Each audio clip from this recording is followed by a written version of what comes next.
I want to talk about the phone because that was one of the things you folks put in your complaint that stuck out to me. You said that at some point you gave Ms. Robbins an iPhone. Is that correct? Yeah. She said the iPhone 7 was, her fingers were too fat to work it. So she needed an iPhone 8 Plus. So the phone she gave you didn't work for you and you asked for a different phone? What happened? No, I told her that my fingers were fat and I was having trouble with it because the buttons are so small, but I never asked for another phone. The other phone was never brought up until she went and purchased a mobile plan, and that's when she got that phone. I never one time went to them specifically and said, I need an iPhone 8 Plus. After March 30th, after signing this agreement, you're suing for an additional about $2,400. Tell me about that. Because the issue was complicated with Tori. If you pissed her off, you wondered if she'd disappear. Okay. If she disappeared, you got nothing. But you weren't getting anything anyway. We got a little bit. We got the $300. Why at that point not shut off the well? I don't know. I gotta think we gotta be too gullible or something when it comes to people with their problems. I'm gonna let Judge Corriero take it up from there.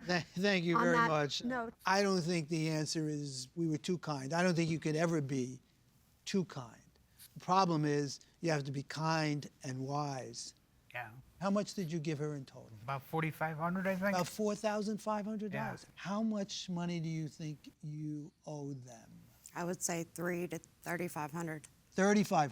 So you worked off $1,000 of that. Yes, sir. I have nothing further.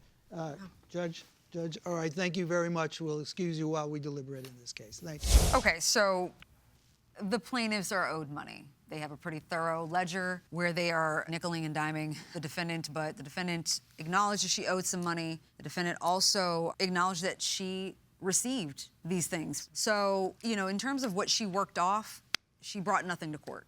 She has no evidence, and I believe that the plaintiffs, being as kind as they are, would have credited her for any of the work that she did. I would give them only the amount in this contract. I think it is revisionist history to go back when there's no delineation between what was a gift, what was part of an obligation to repay, but I would not credit her for the payments made. I would credit those towards things they bought her after the fact. So I would award them the $2,108 in this agreement. So what I would consider a gift was anything before they created this contract. But anything before the Because contract went into the amount owed. they ended up getting something on paper once they bought like the propane and the car. Right, but everything that they bought that's on their spreadsheet is subsumed in the amount of the contract prior to that date. I don't see why we should hold the plaintiffs to these accounting standards. I think it's perfectly clear that the defendant, to a great degree, took advantage of them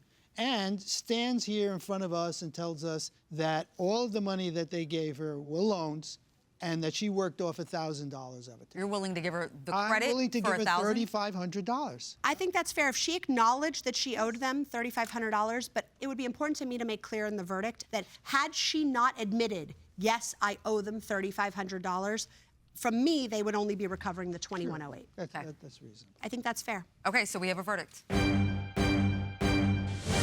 This courtroom is again in session. Okay, folks, we have reached a unanimous verdict. I don't know if you've ever heard that lawyers are not good at math. I'm certainly not. And adding these things up was just too convoluted. You kept a very thorough ledger, but what was confusing was what were gifts and what were actual loans. But because, Ms. Robbins, you stated that you acknowledge owing the plaintiffs $3,500, it was pretty simple at that point for us. And I've got to say, Ms. Robbins, if you hadn't made that admission, we were going to award you the amount that's reflected in this contract that was signed. But because, again, Ms. Robbins, you acknowledge that you owe them $3,500, that is going to be the judgment of the court.